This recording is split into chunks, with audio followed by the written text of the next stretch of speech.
Now, there are tens of thousands of UFO sightings all around the world every year, but only one has ever received official recognition from the authorities. On December the 27th, 1980, 2 U.S. Air Force security policemen noticed some unusual lights at RAF U.S. Air Force Base near Woodbridge in Suffolk.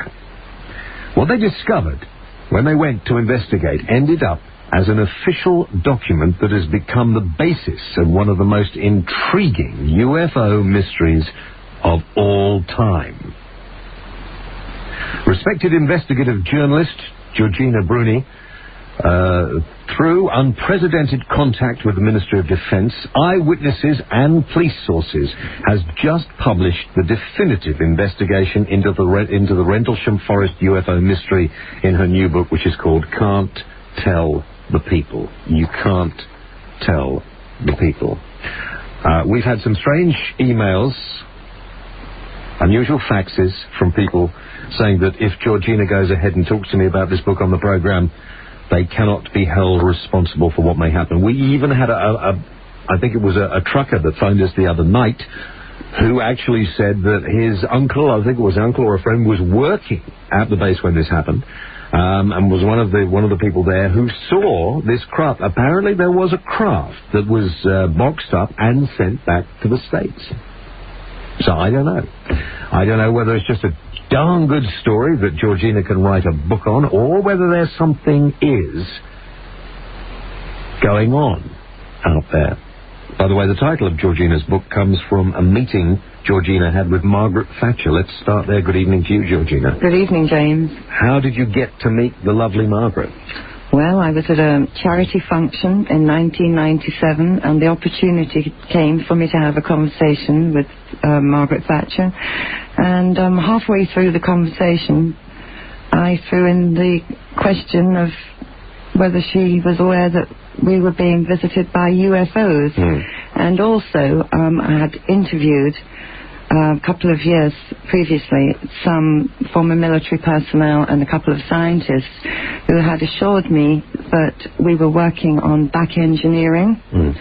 And, which is what? Which is allegedly, you know, if we had captured a UFO, that we would take it to pieces and try to work out how it functions.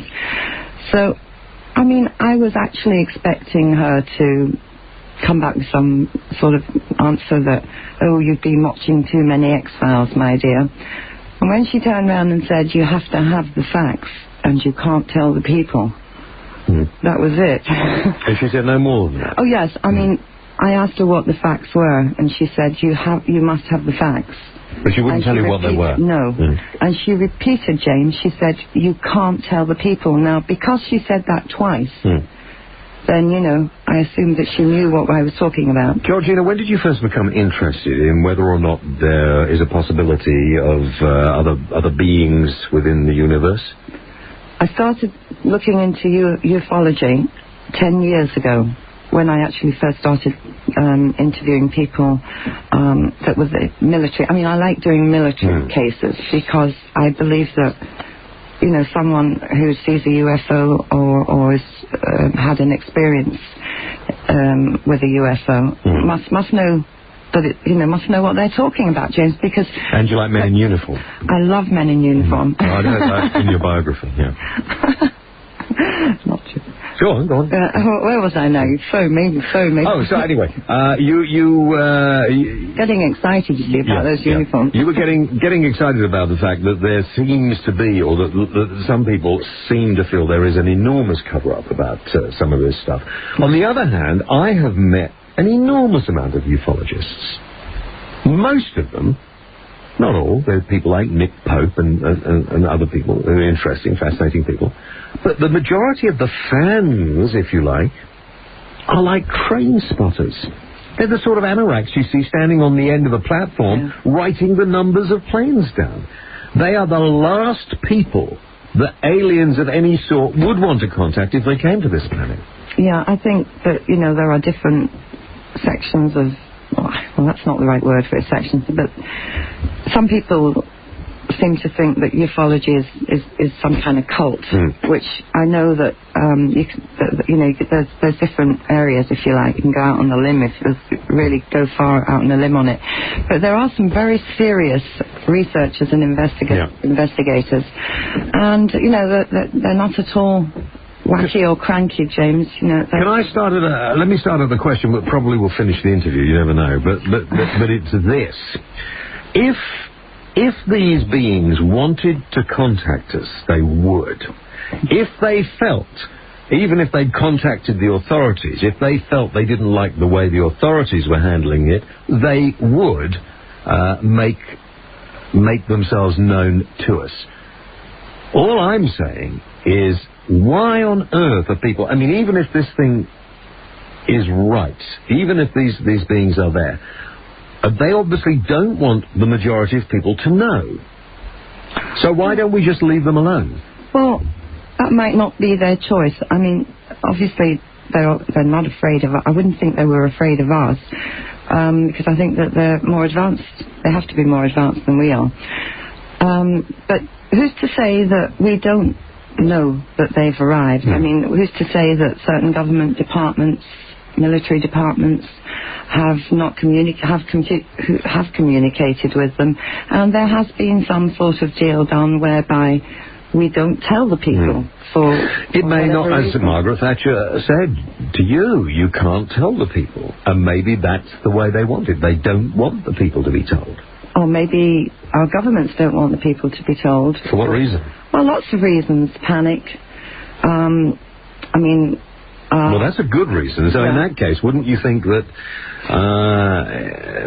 that people would panic if they found out this? No. It would change everywhere. You don't think so? No, not now. I think maybe 50 years ago, yes. Do you realise what would happen to the established churches all over this planet if this came out? But would it? I mean, 50 years ago, I think, because we did not have the communication that we had today, James. Today, I always say, in fact, I think I have written it in my book, that the Rendlesham Forest incident took 3 years before it was made public. If that happened today, with the communications that we have worldwide, it could take 3 days. So I think that we are more educated on this subject today. Let's talk a little bit up, because a lot of people still are not aware of the Rendlesham Forest UFO incident. Take us back to the beginning and just briefly go through. I mean, people want to find out more, they can get your book and they can read it, but just tell us what it is about this incident that has made it more interesting and more unusual than anything else. Right. Well, it has been called the British Roswell. And it took place in December 1980, Christmas week. The first incident took place on Christmas Day, 1980.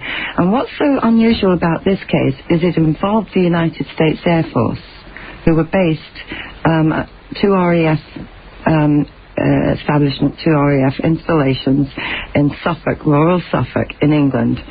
And Bentwaters as well. Bentwaters, and Woodbridge. Yeah. And it actually happened on the perimeter of the Woodbridge base. Started off late in the evening on the 25th, where two airmen, like you said, had spotted lights in the sky. They went out to investigate and called the Central Security Control to see if they could, go and investigate further. Sergeant Peniston went out with another patrol, and that's where he encountered a triangular-shaped metallic object. Not very big. Not very big. It was, he said it was about 6 foot by 9 foot, but in actual fact, I spoke to the airman, the senior master sergeant who actually measured the landing site the day after. We've got photographs now of the landing site.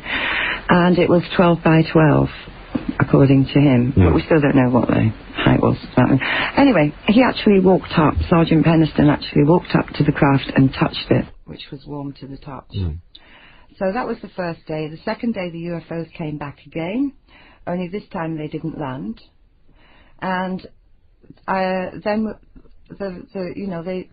no one's really sure about whether it was the 27th or the 28th and because it was early in the morning sometimes when it happened, what I've done in the book is I've joined the 2 dates together. So you have the 25th, 26th, 26th, 27th, 27th, 28th, and so, because it's the simplest way of explaining it. It's a very complex case. But there was a second landing, and this time it was a huge craft, about 30 foot, and it was round, so it wasn't, although it did change shape. So these small craft that there were a number of, and some of the airmen said that they seen them flying very low level through the forest, weaving in and out of the trees, I believe, on some of the accounts I've read, could have been unmanned, may have been sort of automatic. Absolutely, yes, could have been. But they didn't know at the time whether these could possibly have been something that was man-made. Well, according to the witnesses that I've questioned, I've questioned former Sergeant Peniston several times, and he's never changed his story, James. Yeah. He said that it was not anything, and of course he only retired from the military about 5 years. No, actually it was 1994. So he'd been in the military for 20 years, and in all the time he's been in the service, he has never seen anything like what he saw that night, and neither of any of the other witnesses that I've interviewed. And there were a lot of witnesses to this. Yes, there were. There were only 3 witnesses on the first. Actually, there were 4, because the sergeant who initially went out, Staff Sergeant Bud Steffens, who went out first with Burroughs, Airman Burroughs, he was supposed to go back into the forest with Peniston, and he actually disobeyed an order.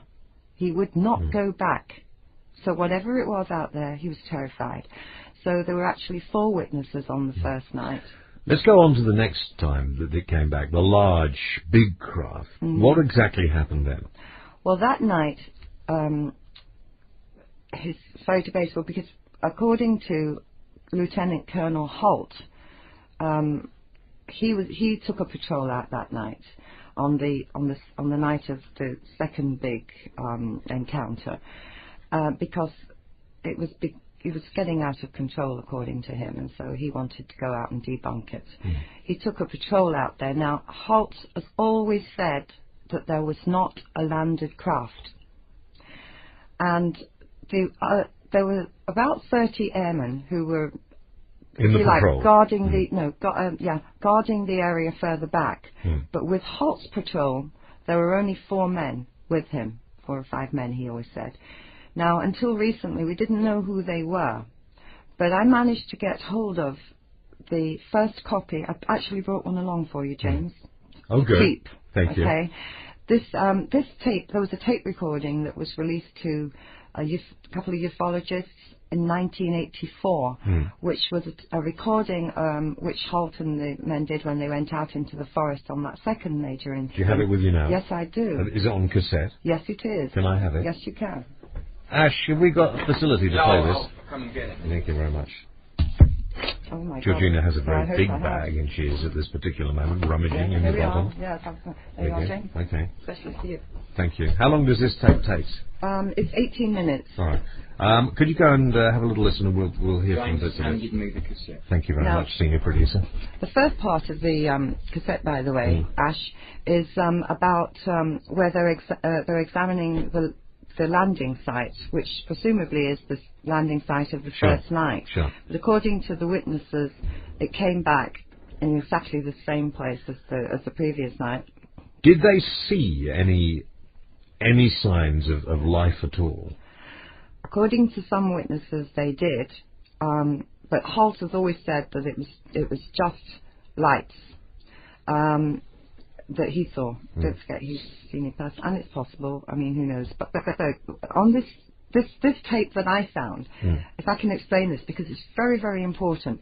This tape now that you have was released to the public in 1984, but by a Colonel Sam Morgan, right, who at the time was the base commander, and no, actually he wasn't the base commander because he just retired. He's gone to another base. So, but he released this tape into the public domain, if you like. What he did was he recorded the tape from the original master copy, which was one of these tiny little tapes, you know, these weeny ones you get in the tape phone. And he'd recorded it on one of these little machines, which of course are very, very, you know, they're not very good. And consequently, the one that was out in the public domain and has been bandied around for years and years and years, it's a very, very bad copy. Now, Sam Morgan, I got this direct from Sam Morgan. This is his master, the master tape. This one here is a recording of the master. And there are names on it. Let's have a little listen. Can't get the light all to work. Seems to be some kind of mechanical problem. I send back another light. Anytime we're going to take some readings for the gather cutter and chase around the air a little bit, wait for another light on to come back in.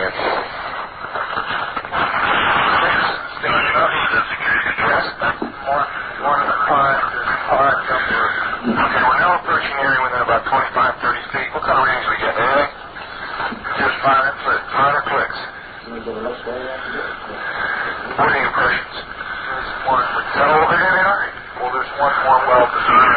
Security control. We're still getting clicks. Yes.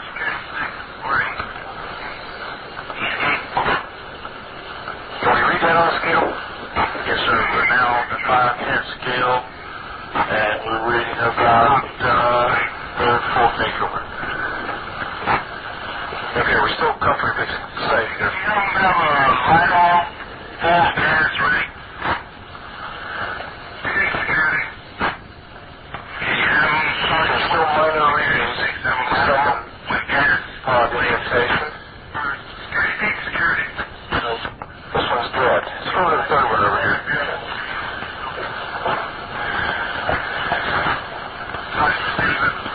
Yes, now I'm getting some residual. I can read it now. The meter's definitely giving a little false. We'll come back to more of that tape in a little moment, Georgina. That's fascinating.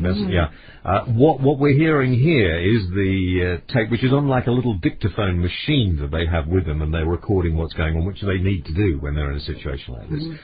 We're hearing the patrol actually out in the forest, in Rendlesham Forest, encountering what they considered to be some kind of mystery object that has landed in the wood. And at this time, they don't know if it's a UFO or anything else. We're really not sure at all. We'll come back in a moment right after these words.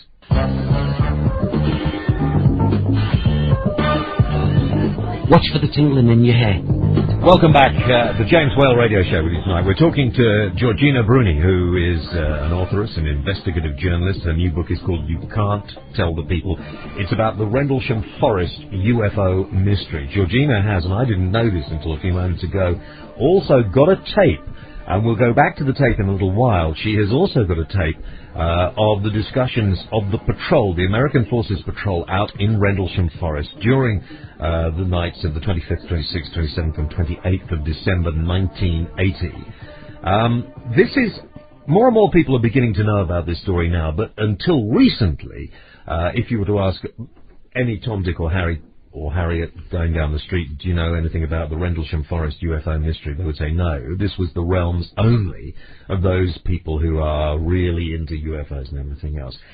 Now, I heard somebody rang me the other night, Georgina, and they said, I mentioned the story earlier, I knew somebody who was working there. Maybe if the guy's listening, he'll phone again. And they definitely had a craft, one of these small things, and they boxed it up and sent it back to the USA. Have you heard that before? No, but it's really interesting you should say that. Yes, I have. I mean, Nick Redfern wrote a book recently called Cosmic Crashes. And apparently he spoke to someone from a television company. I'm not quite sure about who it was. There was a pseudonym used there. Who said that, yes, that it did not fly away, and, you know, that it was captured, if I remember rightly. I just cannot believe that part of it, because there is absolutely, I'm one of these people that has to have evidence. And if you don't have the evidence, then you have to really look into what the witnesses are saying. No witness has ever told me. But there's an interesting thing here, James, because I managed to locate the deputy base commander of the Air Force Office of Special Investigations, which is an agency that actually polices the U.S. Air Force, like the equivalent of the FBI, if you like. And he was the deputy base commander on Bentwaters, Woodbridge. And one of the things he said to me was, did they track it on radar when it left? And I said, no, actually, which was very interesting. It was tracked on radar coming in, but it wasn't tracked on radar going out. And, of course, I couldn't get anything else from him. Now, so you're kind of left hanging on that one. What have the obviously, you've taken 3 years to put this book together. It's got photographs that have never been seen before. That's right. It's got all sorts of interviews with people that have never been told before.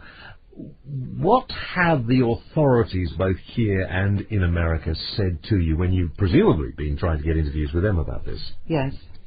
Well, I've had authorities. I really haven't had anything positive back from the authorities. But did the RAF grant you an interview about it? No. What did they say? Well, what I've had always is, first of all, I've written to the Ministry of Defence. Obviously, I wrote to the Ministry of Defence Police. And it was very interesting because I had not just someone from the Secretariat write to me, respond to my letter. It was the head of the department. When I asked if I could have a tour of Woodbridge, the base, which was still reasonably, not in so much as it was used for training purposes, I was expecting to have just a normal a security guard to take me around. Who do I get but the Chief of Security for the Ministry of Defence at Colchester? When I was interviewed recently, who did I get but the Chief? So I'm going to talk about that bit right now. But all the way along, I've been dealt with at the top level, if you like. So what did they say then? What did they say when they took you around Woodbridge? The Chief of Security, he must have asked you what you were writing about. You told him. What did he say? Well, I didn't actually tell him anything. You didn't? No, because he didn't ask. He must have been interested as to why you wanted. You said you were doing a book. He didn't ask. No? Honestly, James, he didn't ask. When I wrote to them initially, I had to write to Colchester because that's where the security is. But you had to say why you wanted to. I did say then, yes, that I was investigating for a book that I was writing, but he never once asked me during the tour or anything like that. He was very good, very helpful. And did you mention to him the UFO mystery? No, not even when he drove us to the East Gate, because we were driving around the whole base.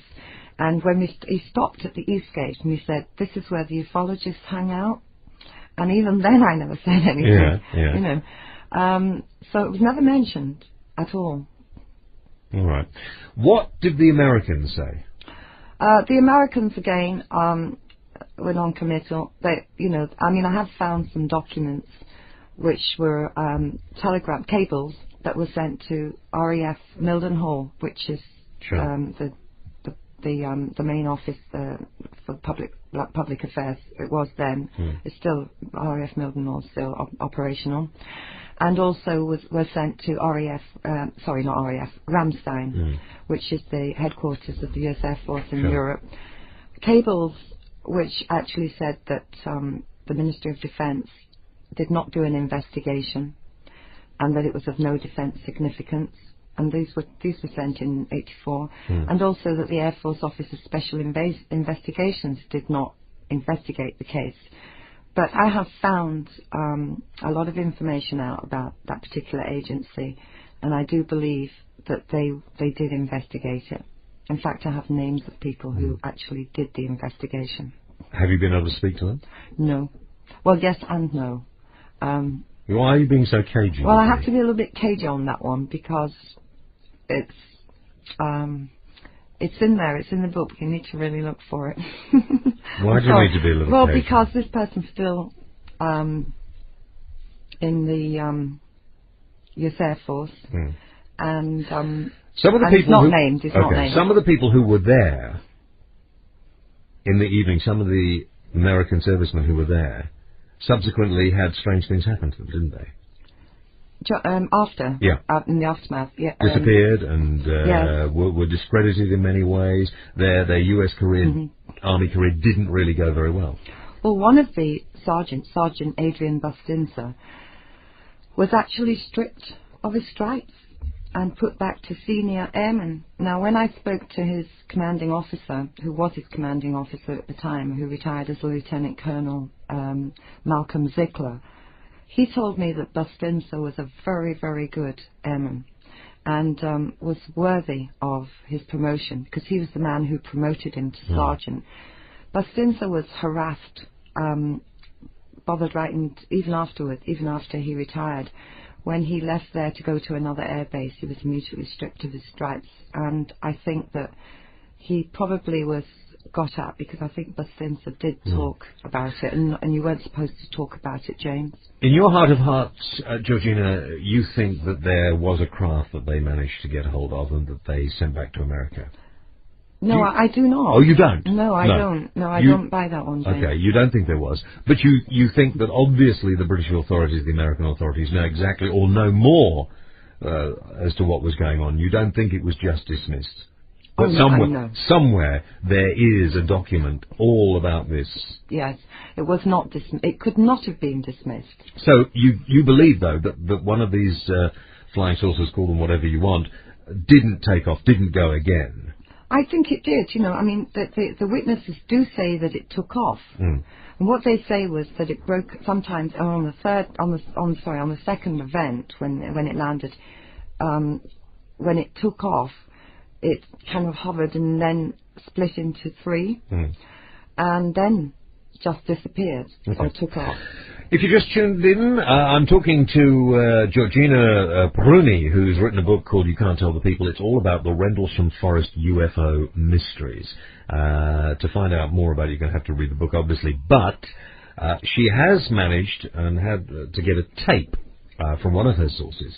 This is a tape that was recorded by the patrol, the American patrol, on the night they went out into Rendlesham Forest because they'd seen lights in the sky. They weren't sure what they were going to find. It's recorded on a sort of, you know, like one of these little dictaphone tape recorders they would have had stuck there, just so that they had some sort of evidence. This is the clearest one of these tapes, I must admit, that I've ever heard. We're now going to listen to a little bit of it that's almost self-explanatory, but this is where they suddenly see something. You've got to listen very carefully to this, because obviously there's a lot of heavy breathing and a lot of men running around, and they are actually late at night, cold winter's night, in a forest, not sure what's going on, not sure whether they're going to come up against something that is likely to do them harm or not. Let's hear the tape. The first night bird we've seen, we're about 150 or 200 yards from the site. Everything else is just deathly calm. There is no doubt about it. There's some type of strange flashing red light ahead. It's yellow. I saw a yellow tinge in it too. Weird. It appears that you may be moving a little bit this way. It's right on house bed. Yellow. It's coming this way. It is definitely coming this way. Pieces of it are shooting off. There is no doubt about it. This is weird. To the left. Yeah, definitely. Two lights. One light to the front, one light to the left. Keep the flashlights off. There's something very, very strange. Check the headset on, see if it gets any stronger. Okay. Give us your radar. Notation that this is on a beta reading, too. It's on a beta reading? Beta still has been removed. Okay. Pieces are falling off it again. But it just moved to the right. Yeah. Off to the right. Strange. Oh, well, what do you got left? Let's push to the edge of the woods up there. If you want to do it without lights, just do it carefully. Come on. Okay, we're looking at the thing. We're probably about 200 to 300 yards away. It looks like an eye winking at you. It's still moving from side to side. And when you put the star scope on it, it sort of has a hollow center, a dark center. It's like a pupil of an eye looking at you and winking. And the flash is so bright to the star scope that it almost burns your eye. We passed the farmer's house and across in the next field. Now we have multiple sightings of up to 5 lights with a similar shape and all, but they seem to be steady now rather than a pulsating or glow with a red flash. We just crossed the creek, and we're getting what kind of readings now? Getting 3 good clicks on the meter, and we're seeing strange lights in the sky. At 244, we're at the far side of the second farmer's field. Intermate sighting again about 110 degrees. This looks like it's clear after the coast. It's right on the horizon. Moves about a bit and flashes from time to time. Still steady or red in color. Also, after negative readings in the center of the field, we're picking up slight readings, 4 or 5 clicks now on the meter.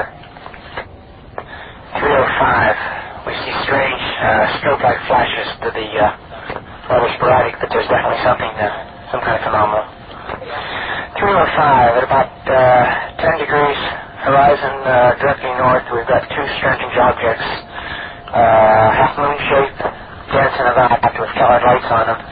But gets to be about 5 miles out, maybe less. Okay, we'll come back in a moment right to that point of the tape, don't worry.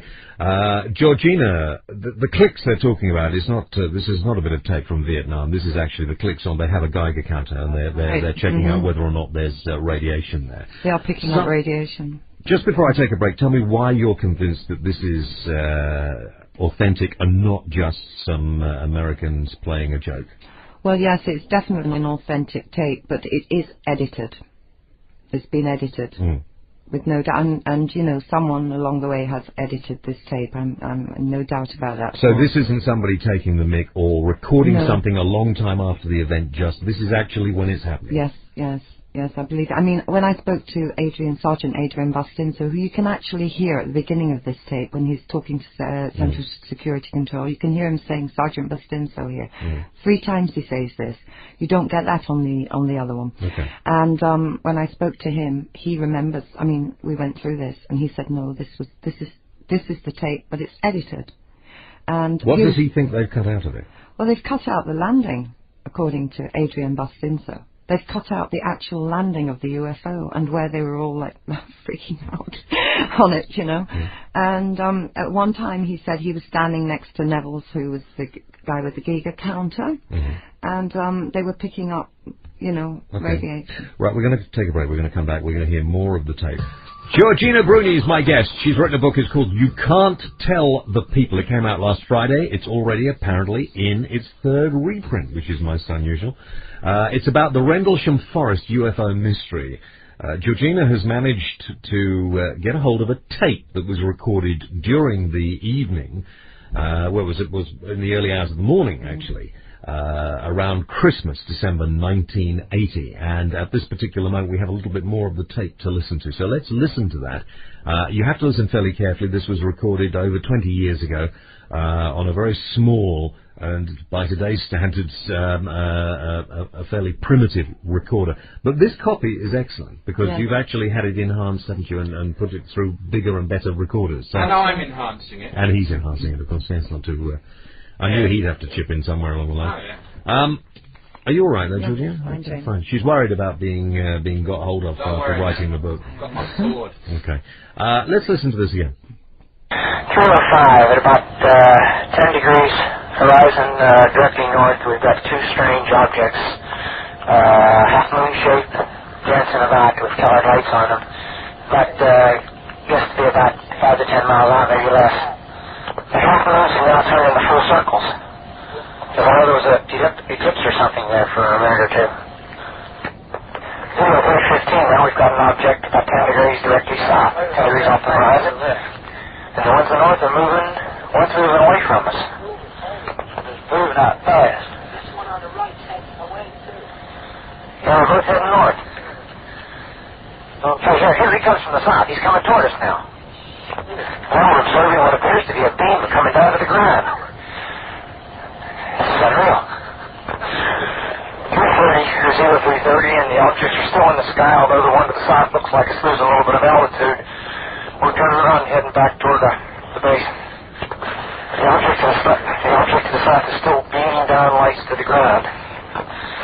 0400 hours, one object still hovering over Woodbridge Base at about 5 to 10 degrees off the horizon, still moving erratic and similar lights and beaming down this area.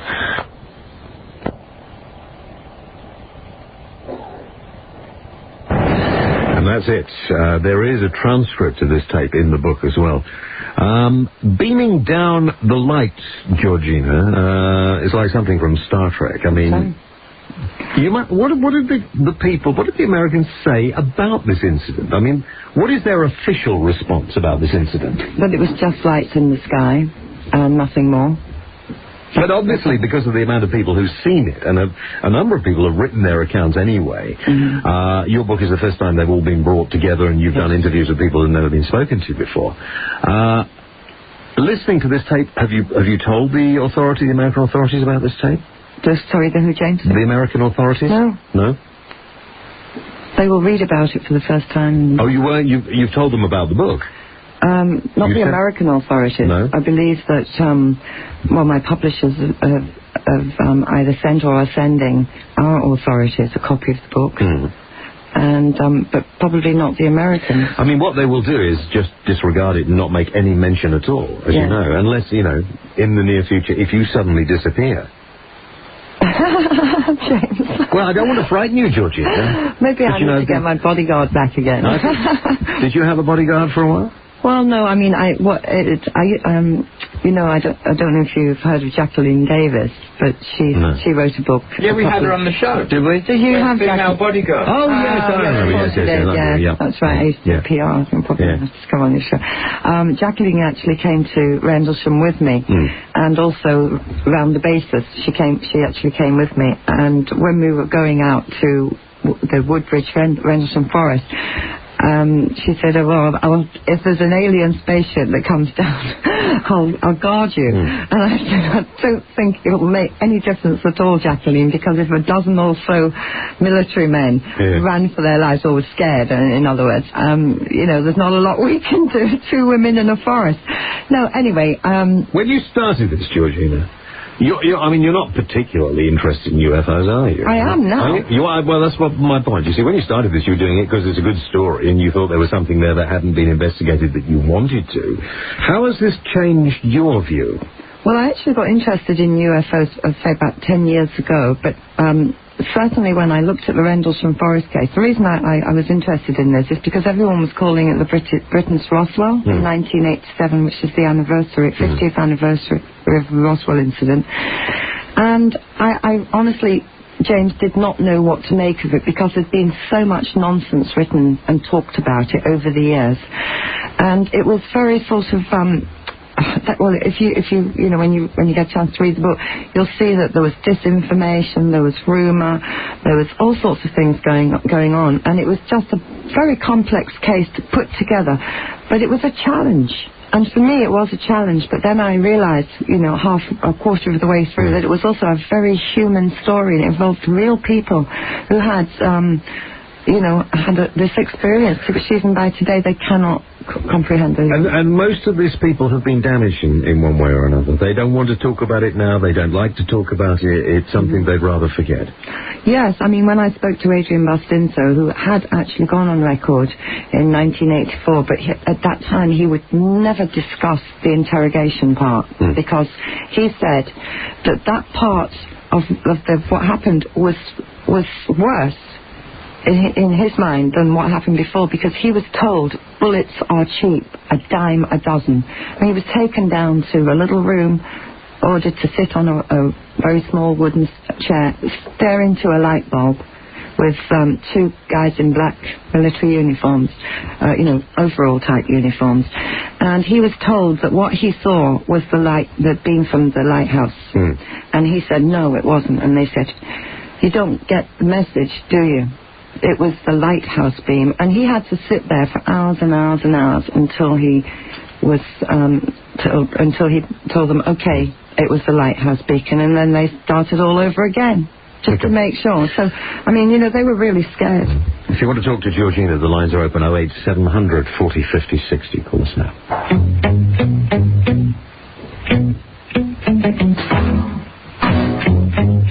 James Güell está danzando en Cuba como una máquina. I am. Right, welcome back to the program. Georgina Bruni is my guest. Georgina's book is out at the moment. It's called You Can't Tell the People. It's all about the Rendlesham Forest UFO mystery. If you've just joined us, then you have missed a fascinating tape of the incident that was recorded at the time. But we will probably repeat the program, or that part of the program, on our early morning breakfast show sometime next week between 5 and 6, if you want to see it. And I will talk to the people who handle TalkSport's website nicely and see if they'll put it up on there for you to have a listen to as well. We're taking calls. John is actually in Rendlesham itself, he says at the moment. John, you're on the air. Hello, James. Hello, Georgina. Hello, John. Hi. Now, I haven't actually managed to read your book yet, but I've heard some very positive reports about it. One thing that I'd like to say as well is that 1980 was only one chapter, it seems, in a whole history of strange phenomena around Rendlesham. You live, John, you live in Rendlesham, do you? Yeah, that's right. Well, actually, I've just moved out, just out onto the border now, but I actually used to live on Bentwaters itself. What, you were in the services there, or? No, I wasn't, no. I was in the accommodation. Okay. Although our factory's actually moving on there again now, so... Actually, we've spoken about this before, haven't we? Yes, we have, okay, with Nick Pope. Yeah. But, I mean, it started with the very well-documented case in 1956, where 2 RAF Venom night fighters were actually scrambled to chase a target on radar. And as I was speaking to yourself and Nick Pope last time, it seems that strange things are still going on. I'm talking about the discrediting and the denotice type stuff. What's that banging in the background? Banging? Did you hear some banging? It's not my end. I heard some banging. No. It's probably the car doors of a 59 Cadillac. Right. So strange things you reckon are still going on around that area? Definitely, yeah. Go on, Julian. John, you were talking about the 1956 Bentwaters Lake and Heath event there. There's actually, when you get to reading my book, you'll find that the very first incident, well, the recorded incident we know of now, is 1946. 46, which of course what proves a very important thing, James, that this is not an American thing, because the Americans did not move into Bentwaters or Woodbridge until 1952. So whatever is going on now and then was nothing to do with the United States Air Force. So hang on, why, if you're going to visit an area, why pick Rendlesham? I mean, it's in a fairly inaccessible part, although it's not far from anywhere, I suppose. Just nothing goes on. Why go there? Well, there's a point that I'd like to bring up there, James. There's been a lot of secret technology developed. What the over-the-horizon radar, in fact, radar in general. There's all the business with the Shingle Street, where all the burnt troops turned up on the beach and stuff. But what was that? I don't know about that. Yeah, and they've put another 50 years on the secrecy notice, but during the war, apparently just down the road in Shingle Street, the sea was set on fire and hundreds of bodies turned up on the beach, fused and burnt in German uniforms. Actually, John, this is another one of those stories that's got a little bit out of hand. I do cover this Shingle Street mystery in the book as well, and the documents were released in 1992, and although it doesn't mention anything about the hundreds of British, allegedly, servicemen that were burnt on the beach and buried in the nearby forest, that could have happened, but there is no evidence to prove as yet that it really did. But the documents that have been now revealed do say that they were testing bombs and other equipment on the beaches. And of course, Shingle Street was not the only village that had problems. I mean, the whole area was used for training purposes, so lots of the villages in Suffolk at that time were actually taken over by the army. Well, one of the things that I really wanted to speak to you about, you talk about it being a British Roswell, which both seem to have very powerful radar systems that were, and craft that came down. Are you aware of I'm sure you are, of the North American radio system that they had with Martlesham Heath and 99 stations or something, with Project Teabag? Well, there's also another system which was called, DEW, which I always took to be distant early warning systems. But looking through the dictionary of military terms, the DEW actually stands for a system using directed energy primarily as a direct means to damage or destroy enemy equipment, facilities and personnel. And we know that the DEW was being used with the Martlesham Heath radar system at the time. Right. So why... how do we know that, John? I've got some rather interesting stuff in front of me. Are you coming to Woodbridge? Yes, I am. I'm coming there for a talk on the 23rd. I'd love to meet you. Yeah, I'd like to meet you as well. And in fact, one other thing that I'd like to give to you, if you'd like it, is where the runway lights were apparently damaged on the night. Yes. Draw a straight line down there, and there's a big dugout. We've actually found part of a brake system in there as well. Oh, really? That's interesting. So I'd like to have a look, see what you make of that. That's very interesting, John. Thank you, John. Thank you. Okay, bye-bye. I want to know why this area is so... I mean, I didn't realise that things have been going on since the 40s there. I mean, why? Is that... Obviously, whoever comes or whatever comes back time and time again. I don't know. I mean, one of the very first chapter in my book, James, covers the whole history of Alford Ness and the whole area there. For more than 70 years, we have... The actual area has been used for military experiments of all kinds, weather experiments. Do you know, I've never been to that part of the world, I must admit. We're going to take a break. We'll come back after the news. Georgina will stay with me if you'd like to call us 08700 40 50 60. If you get the ringing tone, hang on, you will get on the air.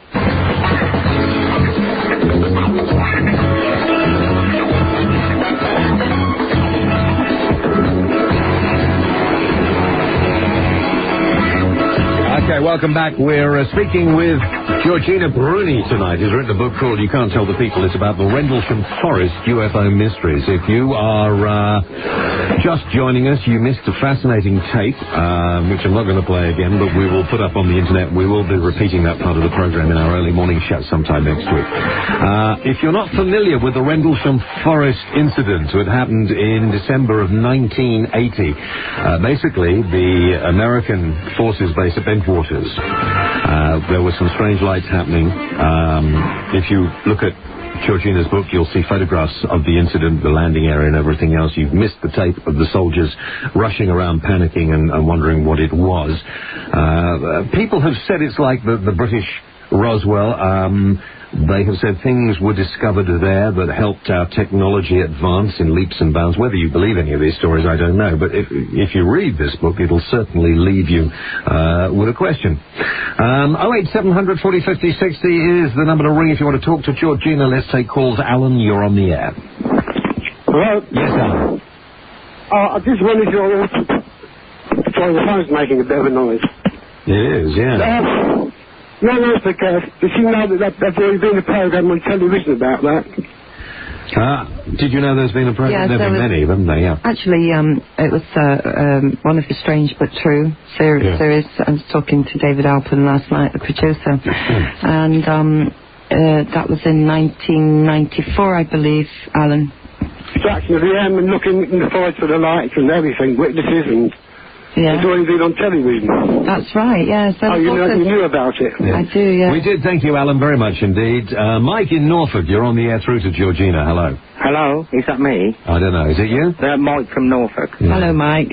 Hello there. Yeah, I've got a couple of questions, actually. I've only just started listening to it about 11:30, yeah? So I might have missed this, but last night James had a chap call up. Mike. Hello? Hi.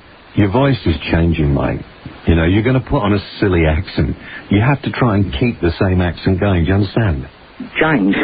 Jerry in Wolverhampton, you're on the air. Hello. Hello, James. Very nice to talk to you again. And hello, Georgina. Hello. Georgina, I'd read reports that on the second night, the craft was actually shining weapons down onto a facility where there were housed nuclear weapons, and lights were shining down as if the craft seemed to know that there were nuclear weapons on the base. Have you investigated this? Yes, I have, and I don't have any evidence to prove that there were beams beaming down on the Bentwaters base, because I have interviewed men... Well, we heard on that tape that there were.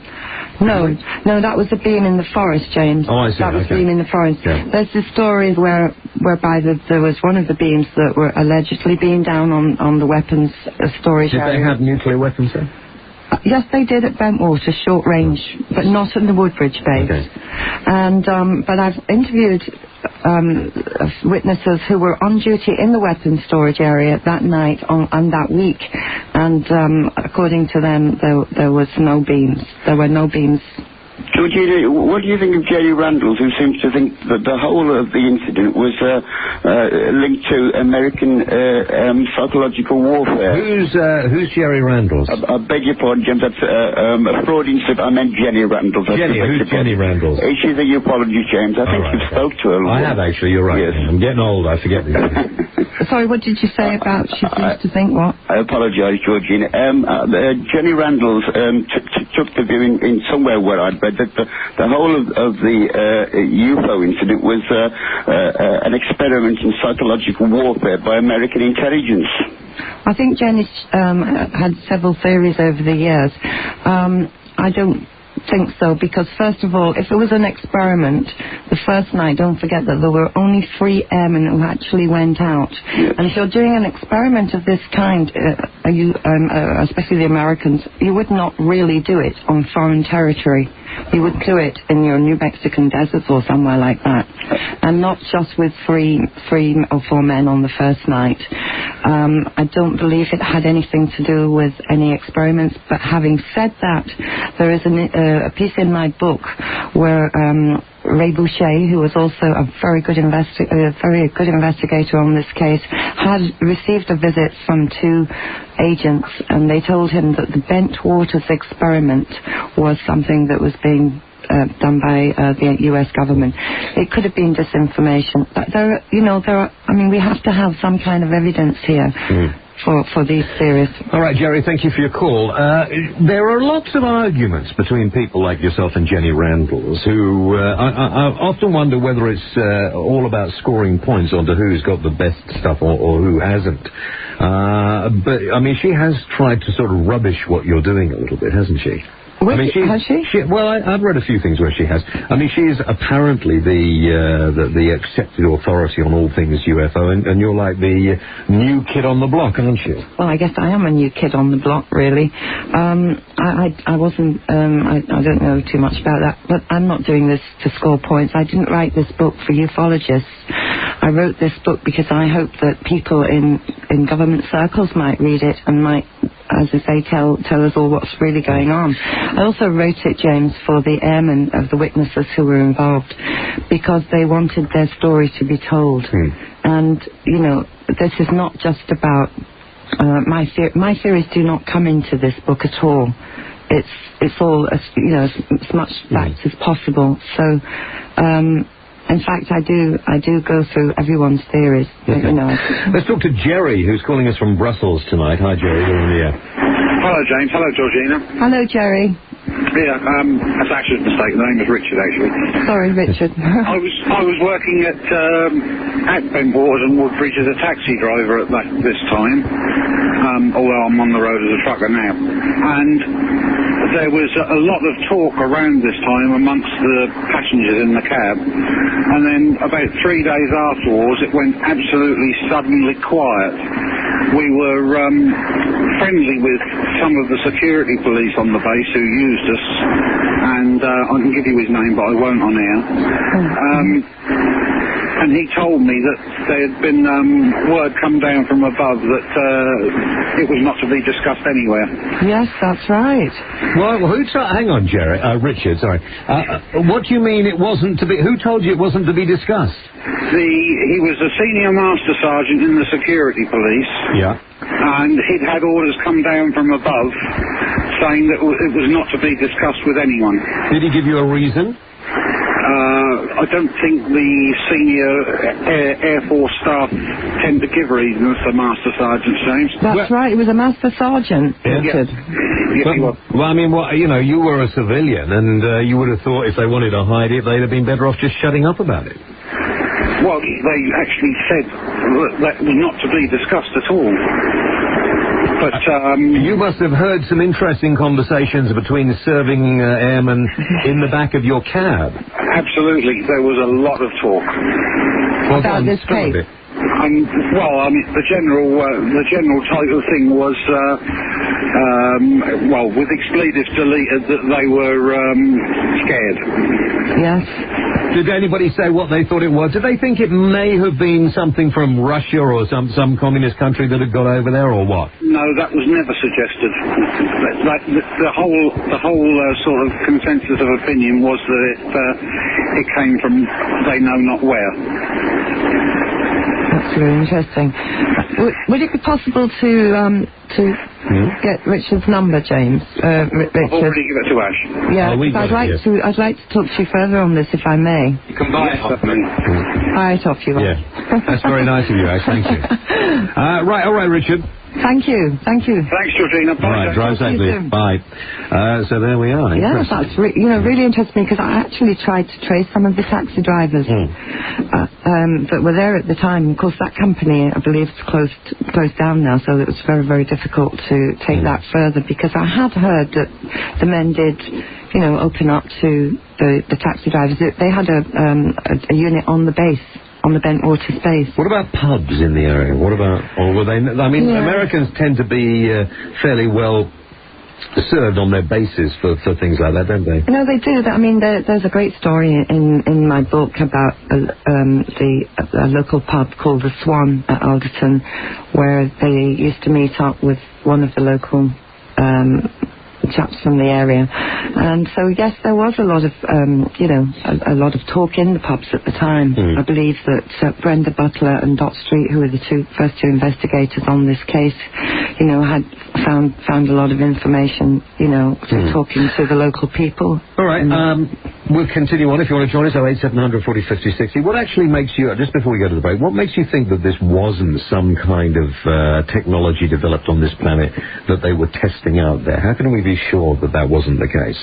Well, because it was so advanced, and I mean, I don't know for sure. I can only go by what, I wasn't there, James, so I can only go by what the witnesses tell me, and all the information that we have so far. It just doesn't point to that sort of thing happening. All right, 08700 40 50 60, or of course you can email us on talksport.net. On 1089 and 10:53 a.m.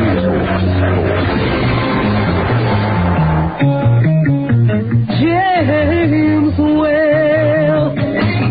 Okay, let's go back to it and take as many calls now as we can for Georgina. Lawrence in London, you're on the air. Hi. Hi, James. Good morning, Georgina. Good morning, Lawrence. Hi there. I've actually got a second house up in Alderton.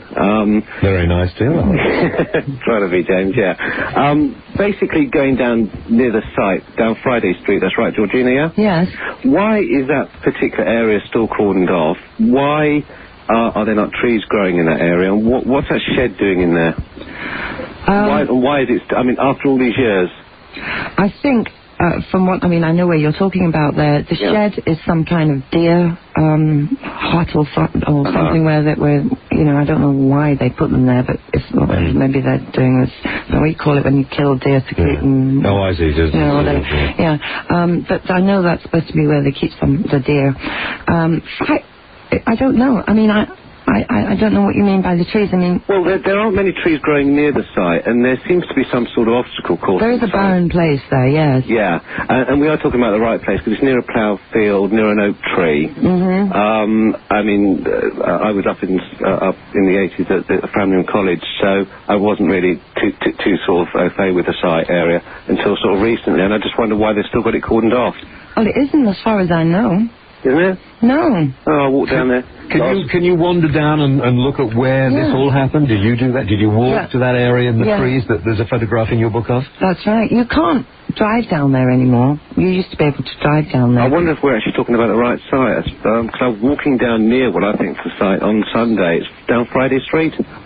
Well, this is debatable, because I know that the initial landing site, which was pointed out by Brenda, where Lieutenant Colonel Charles Holt says that the landing site was, and Steve Roberts, who spoke to Brenda Butler. But according to Jim Peniston, who I showed the map to, he was don't forget, he was the witness there on the first night, and according to Adrian Bustinza, who was a witness on the second event, both of them do not agree that landing site was the original landing site. Right. So, it's very difficult. I mean, we're talking about a forest here. Yeah. But the one that Brenda showed me is a very barren area there. The trees aren't growing, and I've seen that for myself. Maybe this and it is near Friday Street, I believe. Yeah, they did a documentary on the Rendlesham area, and I believe what I saw in the documentary was the tree near that particular site I'm talking about, and then hardly any trees growing there. Well, that's Well, there seems to be trees growing. There seems to be young trees, but there still is this barren area. I mean, if you read my book, you'll see the picture. There is a picture there of the original landing site, the initial landing site. Yeah. Which was taken about 24 hours or so, or immediately after the initial event. Right. So, not that it's going to show you exactly where it was. This is still a military base, isn't it? Even now, I mean, it's shut down now. Yeah, but the Ministry of Defence still own this land. Yeah. So, I mean, like most Ministry of Defence bases, they're not going to have it open to people to wander around. Well, no, it's actually the Rendlesham Forest is owned by the Forestry Commission, but Bentwaters is closed down, but this was happened on the perimeter of but most of the Bentwaters is there mostly intact, though, isn't it? Still. Bentwaters is, yes. But the actual forest is owned by the Forestry Commission. Did you talk to anybody in the Forestry Commission and ask them what they thought about this? Yes, I talked to the forester who was one of the chief foresters at the time, Vince Fairkettle, and he was the one who came out with the theory that these were animal scratchings. But he didn't go actually to the site until 6 weeks afterwards. Georgina? Yes? Do you get the sort of impression that no one locally wants to talk about it? Well, I have talked to a couple of local people. I mean, I've talked to a lot of local people, and yes, I mean, I spoke to Andrew Sheepshanks, whose father was Captain Sheepshanks, and you know, Andrew was supposed to have seen something in the area. In fact, I was talking to Andrew again last night, and he said that, you know, people in the area were maybe afraid to talk because of ridicule. Yeah. A friend of mine said that a relation of theirs saw something coming over Orford Lighthouse, but you get you get this thing about the lighthouse going all the time. Oh, yes. So that's a constant thing that's actually sort of putting blockades in your way. I think, though, when you read my book, we've dealt with the lighthouse theory, absolutely. Yeah. I mean, one of the interesting things was we never until I found him, until I interviewed Edward Kavanasak, who was a missing link on the first night. He actually I've interviewed him extensively, and he does say it was not the lighthouse. I know what the lighthouse was. It was to the right of the lighthouse. So, you know, he was always the one that people said, oh, well, you know, what did he think? Sure. And, but not just that. I mean, here we have, if this was a lighthouse, James, you've got to hear this. If this was a lighthouse, it would be some kind of Doctor Who thing, you know, because we have landing marks. I mean, the photographs in the book can't see too clearly on that, but we actually have photographs of the landing marks. And how far away is the lighthouse from there, anyway? 5 miles. Well, there we are. Lawrence, thank you for your call. That's great, James. Thanks a lot. Thank you. Good night. Bye-bye. If you get the ringing tone, hang on. We will get you as soon as we can. Georgina Bruni is with me. If you want to talk to her question about the Rendlesham Forest UFO mysteries, you've got about 20 minutes left. Charlotte in Somerset's been waiting half an hour. You're on the air. Hi. Hi, James. Yes, Charlotte. Hi, Georgina. Hello, Charlotte. Hi. Well, I want to go off the subject a little bit. I saw a couple of UFOs a couple of months ago. And, well, if I talk about it, people ridicule me, and I just really wanted to tell you about them, see what you thought. First one I saw was end of August, and my room's in the attic, so I've got a good view of the stars and that. And it was like a jet fighter pilot, except it appeared out of nowhere because it was a clear night. It was like green. So it did a 90 degrees turn and then disappeared again. And it was a clear night, so it didn't go into clouds or anything. And then the whole thing lasted less than a couple of seconds. It was really quick. And then in September, there was like a bright star, 5 times as big, 5 times as bright. It was like, you know, brightest star in the sky. And it was on the hill, and I thought, you know, maybe it's a tractor or something, but it wasn't, because it rose up. It went behind a tree, and it just completely disappeared, and it was a clear night again, so it could have gone behind a cloud. I was just wondering what you thought. Was it going at any particular speed? I mean, very fast or something? Moderate. Like imagine a helicopter. But it wasn't a helicopter. And are you used to seeing air traffic in the area? Yeah, definitely. Yes. Yeah. What you should do, I mean, I think, but what you should do, Charlotte, is you should go, if there's a local airport or airfield near you, they probably have radars there who will keep there must be an airfield near wherever you are in Somerset. You should maybe be able to ask them if there was anything this night on their radar, if there's anything that could explain it or not. It's a good start. But I wouldn't worry one bit. I mean, I've seen a UFO. Or I've seen something that has been flying. This was sort of over 30 years ago I saw this. I used to live on the 18th floor of a tower block in the east end of London. And, you know, this thing was going in kind of pyramid shapes across the sky and then just darted off. It wasn't a helicopter and it wasn't, I don't know what it was. And I've never forgotten it. And I mean, obviously, we'd be completely barking, wouldn't we, if we could actually put our hand on our heart and say there's nothing out there. Well, I think, you know, Charlotte's is right. People do tend to ridicule you when you talk about UFOs, and this is a terrible thing. This is a terrible thing about it. You know, I mean, how many people have had these experiences? How many people have seen UFOs and don't talk about it, James? Like Charlotte, because we're afraid of being ridiculed. Exactly. All right, Charlotte, thank you very much indeed. Frank is in Tunbridge. Okay, Frank, you're on the air. Oh, thanks very much. Good morning, James. Good morning, Georgina. Good morning, Frank. I was just listening earlier on in bed. I just come down to phone you because it took me back to years ago when I bought the tape of the message or the tape you just played. I bought the video, and I can't remember whether I bought it from... Video of what, Frank? A video of the Rendlesham Forest sighting.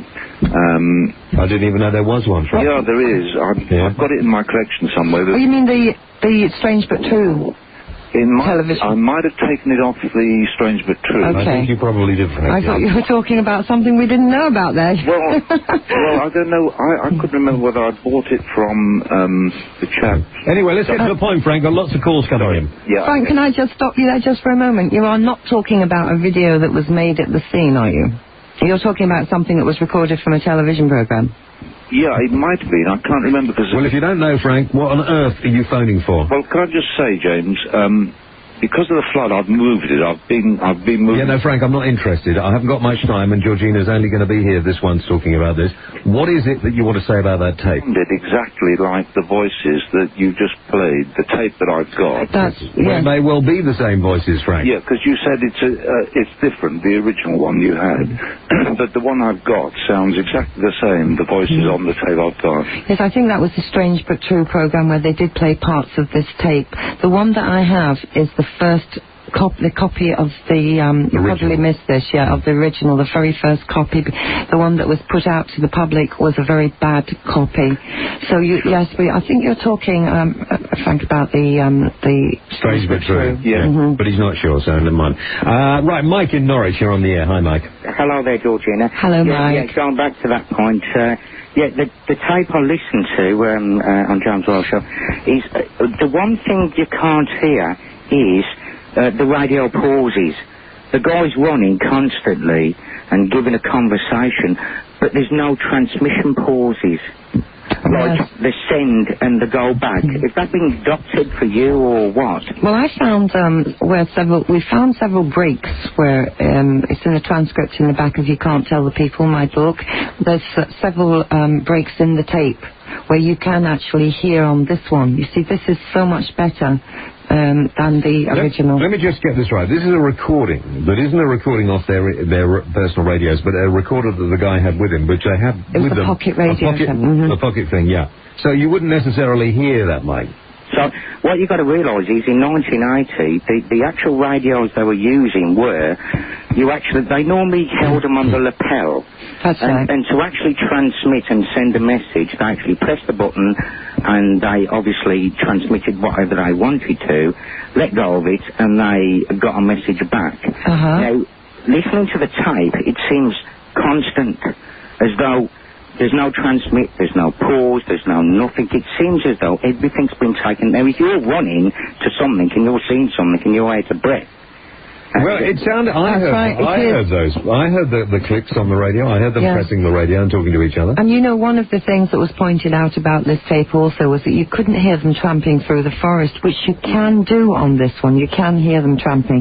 But the tape, in my opinion, is still edited. You know, that's an edited version. This is what I was saying. I think it is an edited sort of tape. Yes. And they have... I don't know who, but I think they're not giving you everything you should have. Well, we know that. Thank you. I think that can be said definitely, Mike. Thank you. Neil in Oxford, you're on the air. Hi. Hi, James. Yes, Neil. Good morning, Georgina. Good morning, Neil. I've just finished your book, actually, just the other day. It's fascinating. It's an excellent book. Leading on from what the last gentleman was saying about the tape, there are breaks on the tape, as you said, and I think it's well known, isn't it, that the light halls that the military men had in the forest were malfunctioning that night. That's right. One of them was actually the connections to the earphones on it were broken. Right. Well, this is what I was thinking of. If the light halls were malfunctioning due to... Oh, sorry, that was on the Giga counter I'm talking about. Yes, the light halls were not functioning properly. Right. Now, if they were malfunctioning due to whatever was being emitted by this unknown craft in the woods, then why did Lieutenant Colonel Charles Holt's tape recorder continue to work throughout the incident? And maybe, if it didn't continue to work, that would account for the breaks in the tape that you've noted this evening. Well, that's a point, but... I mean, I'm not saying, and I'm not... I think what... Neil, I think what Georgina actually thinks is that somebody's edited out some more information from this. You know, the tape is interesting and fascinating, but there are some bits in it, she thinks, that have been taken out. Well, yes. No, it's possible. It's very I mean, it's an 18-minute tape out of a 4-hour encounter. So they would have to be careful how much they were putting on the tape, yes, what they were describing. Yes. But I was just wondering if you considered the possibility that maybe, you know, or the anomaly, if you like, that this tape had continued to work, whereas the light halls were malfunctioning, because it was, you know, electrical equipment. It was not it was gas, actually. The light halls were filled with gas. Right, but they came on... And this wasn't electrical, though. You have a point, because it was batteries. He put a fresh set of batteries in before he left, Lieutenant Colonel Holt.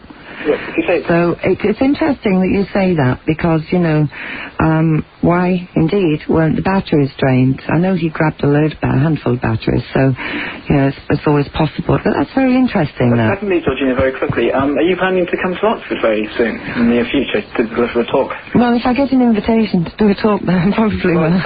Recently, we founded a student society here at Oxford University. Oh, I've heard about that. Did you? Yes. Well, as long as they're not begging for money, that's not at all, not at all. But it's just that cases like this, which are credible cases, deserves to be talked about, you know, in a serious atmosphere. So where can they get in touch to get hold of you, Georgina? Your publisher, I suppose. Yes. Well, if you'd like to come down, you'd be most welcome. I'd love to come down. Absolutely, yes. Well, I'll be in touch anyway. All right, thank you. Thank you very much. Bye now. Bye-bye. Bye. Yeah, so you get a booking straight away. Me trying to take my 70s and 80s musical roadshow round the universities and give them a good night out, they're not interested. She gets a bunch of guys asking her down there. She's definitely going. I thought you and Nick Pope were romantically linked. No, that's just a rumour. Mulder and Scully. I'm about 20 years older than Scully. I've just been given some secret information. What? Do you know Lee Strickland? Have you heard of a Lee Strickland? Have you heard of SOIA? Well, no, come on. Operation Grill Frame. Oh, yes. I've got some data here for you to check out. Oh, right. But don't tell anybody. No, I won't. Don't know. This is a secret. That's all I know. No, Nick did the forward to my book, as you know. And you had him on here with his Operation Lightning Strike recently, wasn't it? And that's... based a little bit on the Rendlesham Forest incident too, but you know, I know that's been said. He's too young. I'm not into toy boys, Jane. No, well, never mind. Don't look at me like that. Sorry, Ash, she's trying to get me off the point here. What was this SO8? I rang in and she'll know what I'm talking about. He just mentioned this. Lee Strickland asked the SOIA about Operation Grill Flame, a reference to Colonel J. Holt. Well, Colonel J. Holt was involved in Charles. Yeah. Oh, do you have that information? All I've got. And he wouldn't give me his number or anything. He's just gone. Oh, no number. He didn't want to be identical. He was scared, man. Okay. He didn't want to talk about it on the air either. No, he didn't want which is what we just... That's very interesting. Do you know anything about that? Well, no. I mean, it's not something I've really investigated, but it's something I've heard of, and I certainly will have a look into that one. It's been cagey again. Take a break. I know. On 1089 and 1053 AM, The female of the species is more deadly than the male. That's correct. Okay, welcome back. 08700 40 50 60. Get on the calls. Ash, Wayne is in Newcastle. You're on the air. Hi. Hi, James. Hi, Yes. Georgina. Hi, Wayne. Hi, I live in Newcastle, but I'm actually from the Ipswich area, and in the early 90s I used to work with a fella who's an ex-US serviceman, who was at Mildenhall at the time, but he actually used to socialise with several people from the Bentwaters area, and I'm not sure, I haven't heard of the whole of the show, but well, you missed the tape of the incident. You missed I have actually heard it because, I mean, in the East Anglia area, it's quite well talked about this incident. Right, okay. This gentleman actually, who I work with, knew several people who were involved in this, and I don't know how true this is, he said that about 2 weeks after the incident happened, quite a few of them were actually posted without any explanation. To, away from the area? To other areas. That's correct. To overseas. That's without correct. any explanation at all. You never saw 2 or 3 of them again. You know, the amazing thing, Wayne, I'm finding is that so many people that were in that area listening just by chance tonight who actually knew about it, because to a lot of people, the rental, unless you are interested in that sort of thing, the Rendlesham Forest UFO mystery will mean very little. That's right. Well, there was another thing he told me that, like I say, I haven't heard most of the show. I've only heard the last half hour or so. He told me that there was reports that when they went there with, I don't know, radioactive measuring gear, that it went off the scale in the area that this incident happened. I don't know how true that is. And sorry, this person that told you this, who was he again? He's an ex-American serviceman. I used to work on the doors of several pubs and clubs, and he like I say, he knew people, and this is what he was told, sort of, that rumours within the American services that they actually took measurements with Geiger counters and things, and they went off the scale, and there was no reason why, and there were scorch marks on trees and things like that. How true is that? I mean, this is what Adrian Bustinser told me, the sergeant that recently talked.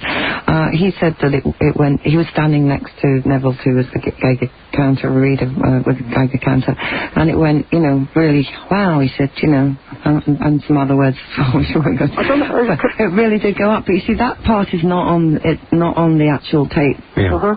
Very quickly, I mean, do you get reports throughout the whole of the East Anglia region? Because I had another friend, a very sensible man who would normally sort of scoff at this sort of thing, who I used to work with, arrived at work one morning. I was working in Norwich, and he looked as though he'd seen a ghost. He'd been travelling from Great Yarmouth to Norwich along the Acle Straits. I don't know if you're aware of the area, very isolated road, and he swore blind that he had stood within 100 metres of a glowing disc that landed in the field, and it just seems that like the East Anglia region, I don't know if it's because we have a lot of air bases in the area, it just seems to be like that there's loads of sightings, and a lot of people that are really that make these sightings are not people that you would sort of associate with making up the sort of stories. Why do you think, Wayne, here's an interesting thought, why do you think that the authorities choose this area of the country? There aren't there, a number of air bases right. I think it's because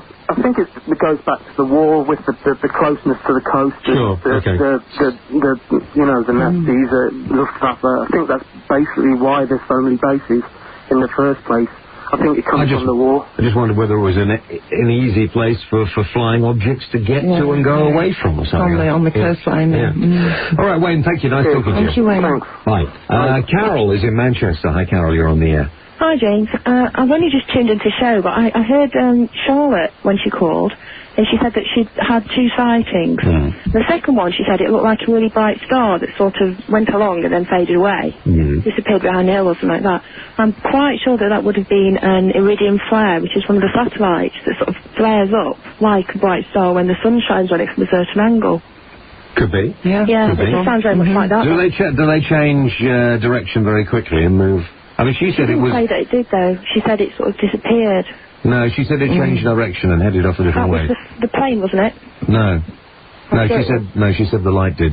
Right. Well, and she also said that it was very close. I mean, these iridium flares look as if they're stars, look as if they're a long way away. Yeah, no, this looked as if it was right there. You know, you know how when you see a helicopter light or something like that. Yeah, well, it could have been. It was just an idea, really. Yeah. Well, are you a believer or not, Carol? I don't know. There's probably something out there somewhere, but... All right, thanks very much. Okay, thanks. Bye. Let's go to Cornwall. Malcolm, you're on the air. Hi. Hello? Yes, Malcolm. Yeah, hi. Hi, James. I'm staying in Cornwall at the moment, just in a place that called Markham Church in Bude. On Sunday night, my wife and I were staying in a little cottage at the moment. We saw something in the sky, very, very strange, sort of bright light. And I first said to my wife, I thought it was something to like an airport. Obviously realised that it wasn't near an airport at all. Went inside to get a pair of binoculars and obviously saw something bright in the sky. I couldn't see anything, it's very clear. And I did actually get my video camera and actually taped it, and I've got it on tape. I'm not interested in this thing normally at all. You're the first person I've spoken to apart from my sister, and my wife obviously spoke about it. But this was very strange. It's actually, I've got it on videotape, it was like a cylindrical ball bouncing up and down on the sky. And it seemed to, after a while, obviously I was videotaped, decided to disappear. But I don't know who to speak to about it. Have you got a tape of it? Yeah, I've got it on tape. And is it clear? It is very clear. My brother-in-law's actually seen it, and he was shocked. He just couldn't believe it. That's interesting. Very, very strange. I'm not messing about. I wouldn't mess about this sort of thing. But I'd contact Georgina and talk to her about it afterwards, or Nick Pope. Or Nick Pope, or Timothy Good. Even, one of those, definitely. Because that's more of, that's more of their affair, more into military. If you drop me a line, actually, Malcolm, to me, and just say that you would like to be put in touch with Nick Pope or any of the other guys, then I'll do that for you. Because obviously I don't live in this area. I'm visiting my sister. I don't really see this area at all. Right. And where do you normally live? I live in Kent, actually. I have to be in Kent, But if you write, then I'll put you in touch, as long as you've got don't lose the video. No, that's secure, that is. But this is not messing about at all. It's made me eerie about it because it's just so strange when you see it in the sky. Yeah, this is a good thing about having video, video. Because most video evidence isn't, and it's. Well, the coincidence was I knew you'd bring my video camera, and I just obviously the reason I put the video camera on is because it's got such a good digital zoom. I could see that close up, and. This is very strange. My brother-in-law was very, very shocked when he saw it. Drop me a line and I'll see what I can do. That's interesting. Thanks a lot. All right. Thanks. Thank you. Bye. Bye. The address, of course, for everybody, if you want to do that and get in touch, send me your videos and naughty photographs of all sorts of things, is the James Wales Show, TalkSport, P.O. Box 1089, London, SE1 8WQ. You'd love it, don't you, Auntie Betty?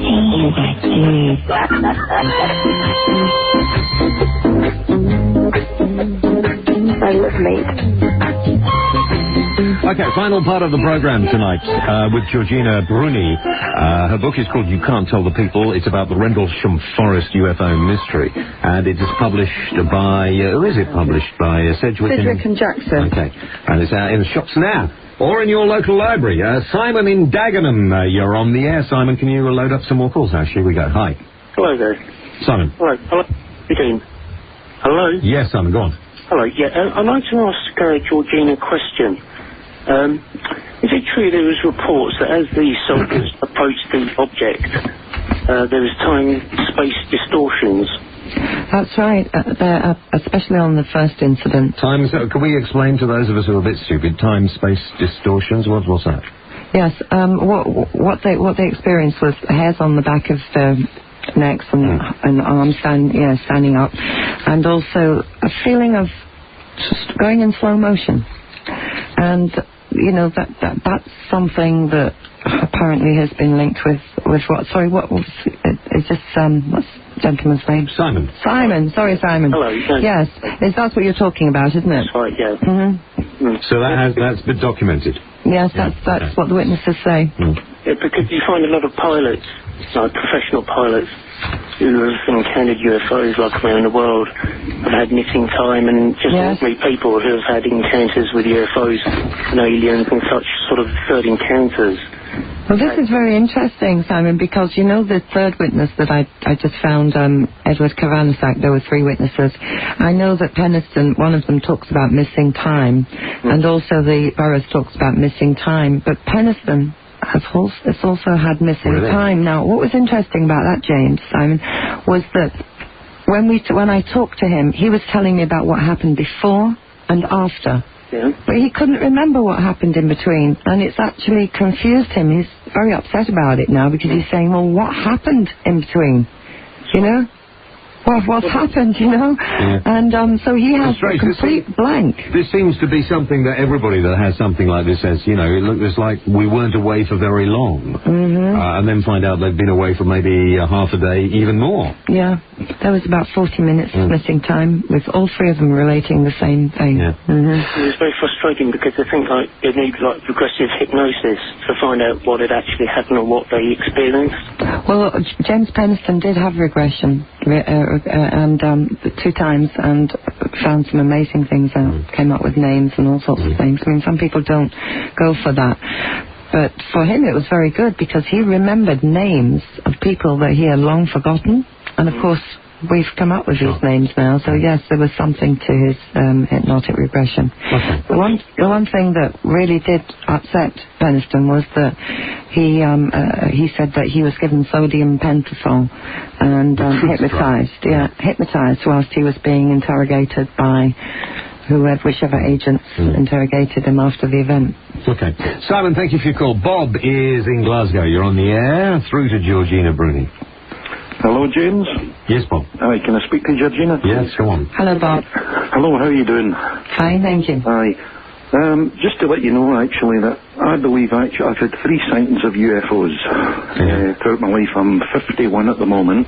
Great, we're very happy to know that. And let's get to the point here, Bob. First sighting when I was 15, second one about 20 years ago. Oh, is there a point here, or are you just going to tell me you've seen them? Right, I believe I've been abducted. Yeah. Right, and I've actually had proof of it. And tell me about the proof, Bob. Okay, I went along to spiritualist church several times, and normally you get messages from your dearly departed and so on. On 2 occasions, different mediums actually brought through aliens to me, and the mediums were actually freaked out. What sort of aliens were these, Bob? Small, about 3.5 to 4 feet tall, with large eyes, and they gave me a message basically saying that I didn't imagine what I had seen, but that no one would believe me if I told them about it in any case. So you were best not to tell them? Sorry? So they were saying to you it's better if you don't say anything, yeah? Yes, but I am aware that they have been actually in our midst for quite some time now. Bob, what do you think, when they abducted you, Bob, what do you think actually was the purpose of that abduction? To be honest with you, I have no idea at all. You know, that's just being completely honest about it. Yeah. Have you been back to the spiritualist church and asked them to have another go at this? The only thing is, well, what happened in the first instance, it was a male medium, and he said to me, he said, I've got some spacemen here, what I can only describe as spacemen. And he said, oh, this is freaking me out. He says, I don't normally get anything like this, and I don't know whether to go ahead with it. I can't bring it out in a church. So he said, look, go for it. So he spoke to me, and he said that he had here to say hello to you and what have you, and just to say about your experience that you didn't imagine it. And he then said that he saw me lying on some sort of table or something. And from there, he said, look, no, this is absolutely freaking me out. And he gave up. And I actually tried to speak to the person who ran the church after that to have a word with the medium, and they wouldn't allow me. So it freaked him out completely? It freaked him out completely. I got a subsequent message, actually, it was about 3 or 4 months later, through a different medium.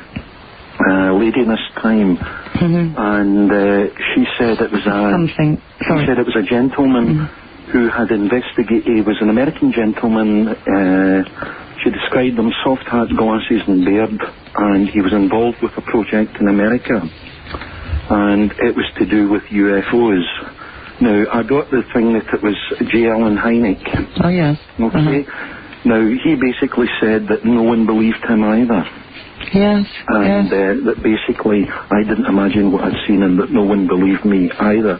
Now, I've been trying actually to get some sort of form of regression, but I don't know where to...